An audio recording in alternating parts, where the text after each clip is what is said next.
Hello everyone, my name is Dymantro and welcome back to another episode here on the Let's Play Survival series. Now, as you can see, I've been doing some digging over here, getting this place flattened out and ready for today's episode. Now, I did say that we would return to the nether hub that we started building in the last episode. However, we encountered an issue. And let me tell you about that. So let's head over there and I'll show you what I'm talking about. Alright everybody, here we are in the nether hub that we built in last week's episode. Now if you haven't checked that out, make sure you do, as this was a lot of fun building. Now, I did mention that we would have some piglin bartering stations over here.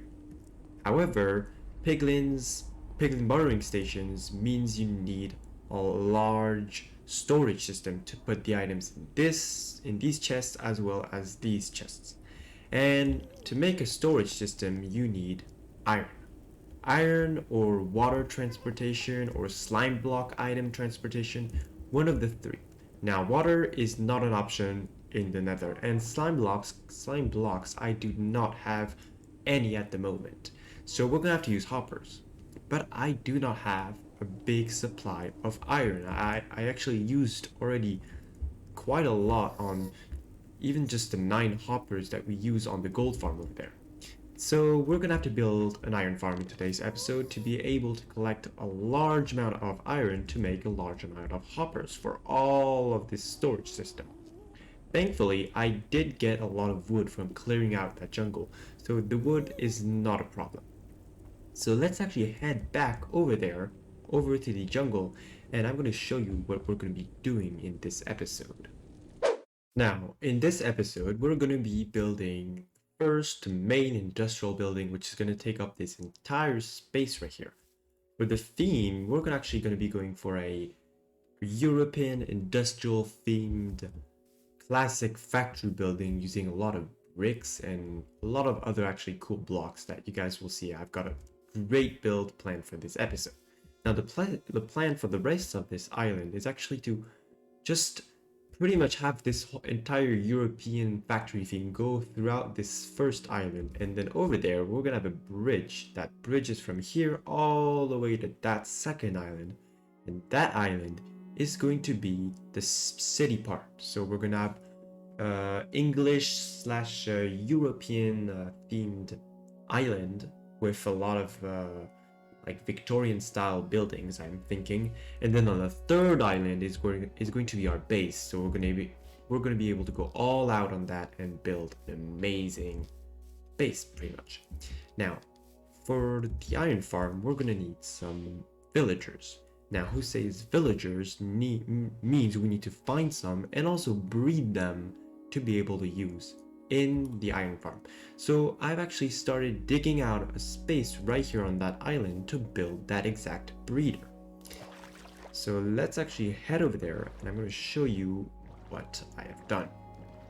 So here it is. I have dug out this space right here to build a classic breeder design. Now this breeder design is from ImpulseSV. I will leave a video link in the description, so make sure you check out his tutorial video and leave him a like, as this breeder design is one of the best ones out there.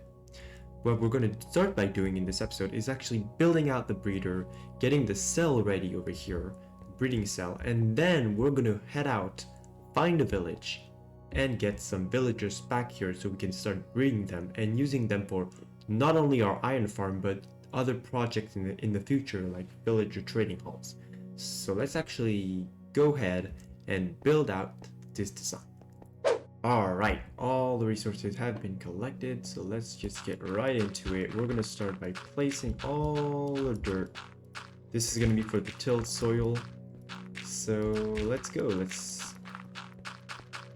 Alright, so I have put in all the dirt. I've also put in some lights, which are these glowstone blocks, as well as some waterlogged stairs and waterlogged slabs. Now it's time to get to the hoeing, so let's just till all this soil.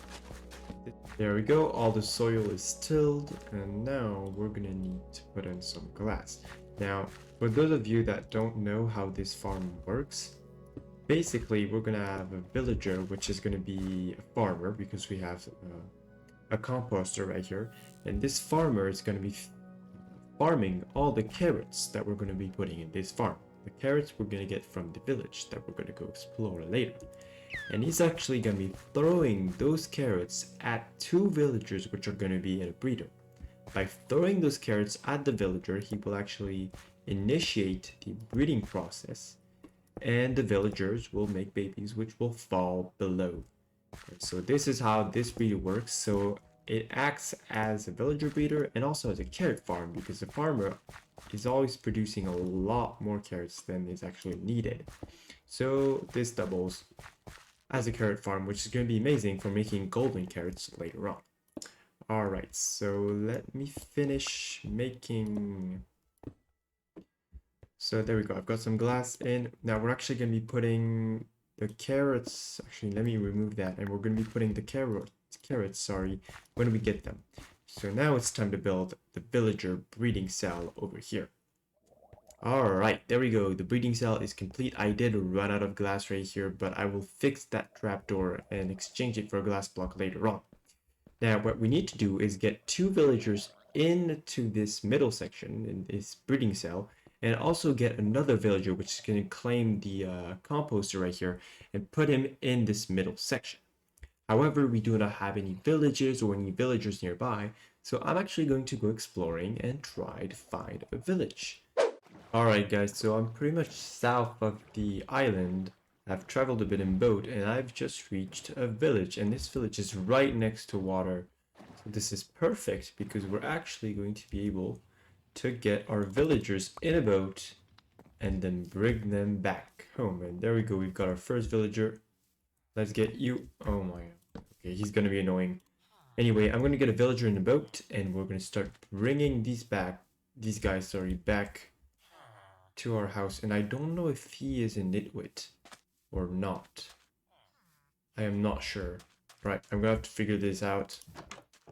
There we go, we've got our first little villager friend in the boat. Now, I did find some adults, but I did not know if they had a locked profession or not.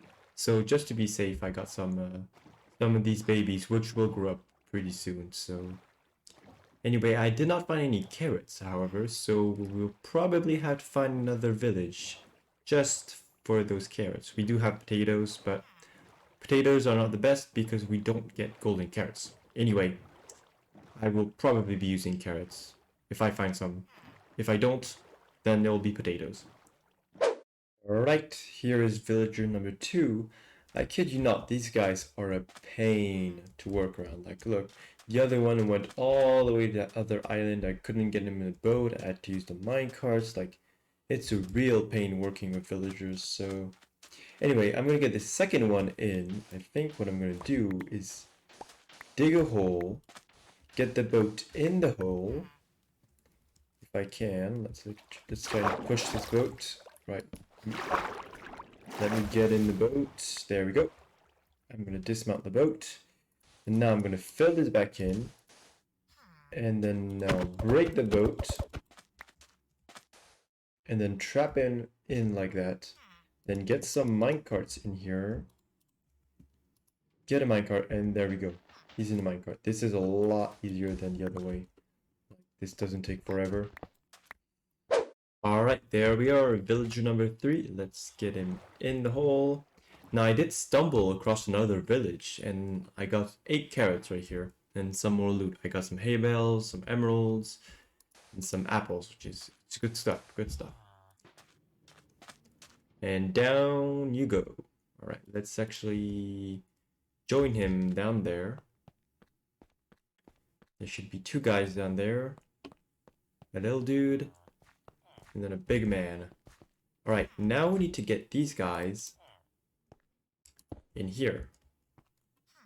So let's see here. Let's make some space. And then we're basically going to drop them in using the minecarts. Alright, so I've been helping out this guy get some carrots so we can start planting them and so the villages can start breeding. and I'm gonna need some of these villagers, especially a clerk to get some emeralds because we're gonna get a lot of rotten flesh from our gold farm, and some stonemasons so we can get some bricks for our factory, which we're gonna build right after this. Anyway, I'm gonna get cracking, get some resources gathered, and hopefully when we get back, we will have progressed enough so that we can almost start the build, which is going to be the factory. Is it just me, or is this guy not supposed to be sleeping here? Uh-oh, we might have a problem here. Hopefully he gets back in there, but I don't think so. Alright, so we had two problems with that design. The first one was that in 1.16.2, I think, villagers, well, the update changed the way that villagers would get out of their bed, and they could actually get out on top of their bed. So these two villagers actually ended up getting out of the system. So that was the first problem. And the second problem was that our farmer, which is somewhere in here, over there, would actually be able to sleep in the bed also. So to fix this, and you can do that if you're using this design, is you've got to move the beds back so that these guys can still reach it, but that the farmer cannot. And you also got to flip this trapdoor down. Now, if you don't flip it down, if you put it like that, it will still work, but the crops will actually not be able to get to these villagers, and it will work basically as a passive crop farm. So you've got to flip this trapdoor down so that these villagers can reach the crop that the farmer is going to grow. Alright guys, welcome back. It's been a while since I last saw you guys, but I've got a lot of progress done and we're actually ready to get on with the factory build. So what I first did was I got all of those villagers out of the breeding cell, down this very long track to this villager trading system. This is very crude and it's gonna get a lot better in the future, and it's actually not gonna be in here, but I just did it over here for now. Anyway, the villager comes in, he stops right here, and over here he gets a profession actually. So I put down his profession block and I do a first trade to lock his profession. Then he comes over here, this zombie kills him.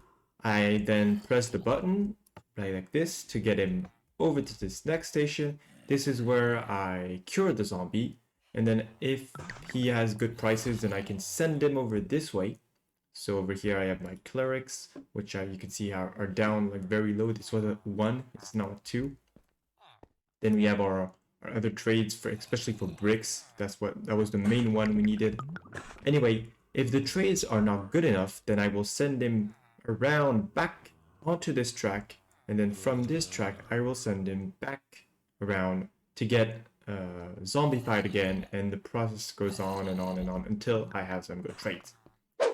Alright, so over here I have all the resources we need to get the build going. So here it is. We have a lot of bricks, a lot of granite. This is going to be to mix in with the bricks to add texture.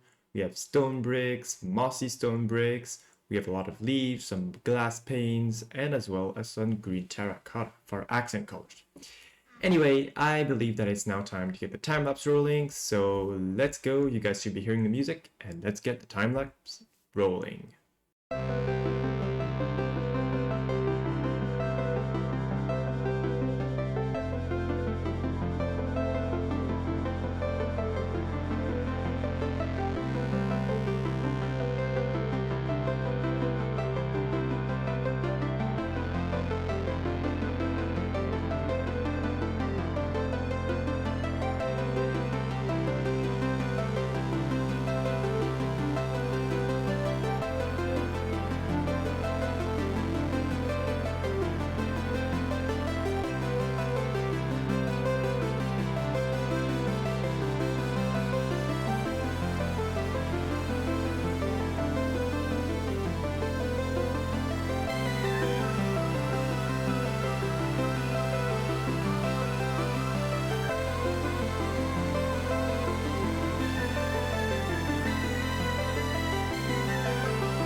And there it is, guys. The build in all of its glory. Now this took over 2 hours to build, so it was quite time consuming, but I had a blast making it. I love the shape of the building, all the textures that I mixed in with the brick and the jungle planks and the granite. I think it really turned out amazing. Anyway, let's take a quick tour. So over here we have the main facade of the building, it's really like the attraction point.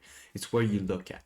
And I've really like tried to make this like sturdy looking like brick base with the big windows and pretty much just the like tallness and sheer size of the building. Then we have this like little crank, thing basically to lift like pallets or goods out of a truck which might be sitting in front of this building. And then we've got these beautiful little lights on the corner and a little over the crank we have a little piece of like it could be a logo actually. Currently I've put this white themed mix of textures and blocks, but I might change it in the future, so definitely leave a comment if you have some ideas on what I could put there. Anyway, then we have this beautiful big door which opens up to the inside, which is huge. Like we've got a lot of space to work here, and as you can see, I have started laying out the framework for the iron farm. But before we do that, let's actually go over to the other side. So over here on this side, I've continued with the same facade. We have another crank, which is a bit smaller this time. And then over here, we have this giant smokestack, which just elevates all the way and reaches the sky. And then we have the beautiful smoke coming out of it. I love the addition of the campfire in Minecraft. For me, it's such an amazing block, which enables like the creation of great ambiances. And in my opinion, it's an amazing block. Anyway, we will be adding more detail to this build in the future, and especially terraforming the land around it, putting in some custom trees, but that will have to wait for another video because I have, like I said, this took 2 hours to build and the resource gathering took over 5 hours. So unfortunately, I am currently running out of time for this video. However, we still have time to do a little bit of work, and I would like to get the iron farm done. The iron farm design that we're going to use is a design by RazeWorks. I will leave his video link in the description. Make sure you check it out and leave a like because this is one of the simplest designs I have ever seen. And it's so, in my opinion, it's ingenious. Like I've never seen anything like it. And I think he really like analyzed the way game mechanic works and designed a farm, which as you can see, it's not, I could even make it smaller than this, but I've tried to make it a bit bigger. And this is pretty much all the resources you need, like cauldrons, beds, a bit of water. You don't even need the rails. And then we've got one village over here. We're going to need two more, but I'm going to be able to bring them from over here. This goes all the way around to our other island over there, which is our villager breeder. And then I brought this zombie up from the setup that I had earlier, where I could turn zombies into zombified villagers, and then I could set them back to villagers to get better traits. Anyway, let me show you a bit about the iron farm. So basically, we're gonna have this platform over here, and then we're gonna have a lava blade in the middle with water sending the items down to this corner with hopper. And then up here, we're gonna have basically 3 beds and a zombie. And the way iron farms work in general is the zombie scares the villagers, and therefore the villagers call in an iron golem. They summon an iron golem to help. The iron golem is gonna spawn on this platform actually, and he's gonna see the zombie and he's gonna try to go for the zombie. So he's gonna walk looking up and he's gonna fall down into this hole. We're also gonna have a little bit of water, some like water blades, which are gonna help push him into this hole. And once he's in this hole, there's gonna be a water source right here, which is gonna push him down to this corner right here with a lava blade on top of him. And the lava blade is gonna kill him, his items are going to drop and get sent down to this chest. Now, I will extend this storage system in the future, but for now, this is the simple. It's the best I could do for now. Anyway, I think it's time that I actually build more of this iron farm so I can actually show you actually show you the intricate workings of it once I've got everything set up. So let me set everything up and then I'll catch you guys in a quick second. Alright, the farm is complete. Now we need to add the final touches, so we need to add string on top of these. This is basically to prevent the lava, which we're going to put right here, from damaging, well, not from damaging, but from setting on fire the fence gates. And now we should be able to add our lava, and there we go. We now have a completed farm. I will have to see about the lighting situation, but the farm is complete. And now all we need to do is basically wait for the villagers to sleep just like that. They're gonna have to sleep, and you can see we already have a golem. Like, this is the perfect demonstration. And there we go. He's dead. So that was like the perfect timing. Anyway, this is all I've got time for today. I'm gonna be working on this and doing some AFKing before the next episode so we can return to the piglin project and get some stuff complete. Anyway, I'll see you guys later. Thank you very much for watching. If you enjoyed the video, make sure you like, comment, subscribe, and make sure you check out all the amazing creators, ImpulseSV, and Rayworks in the description to see all of their creations, which we used the villager breeder and the gold farm. Anyway, that's it for me. And on the note of this golem dying, I will see you next time. Goodbye!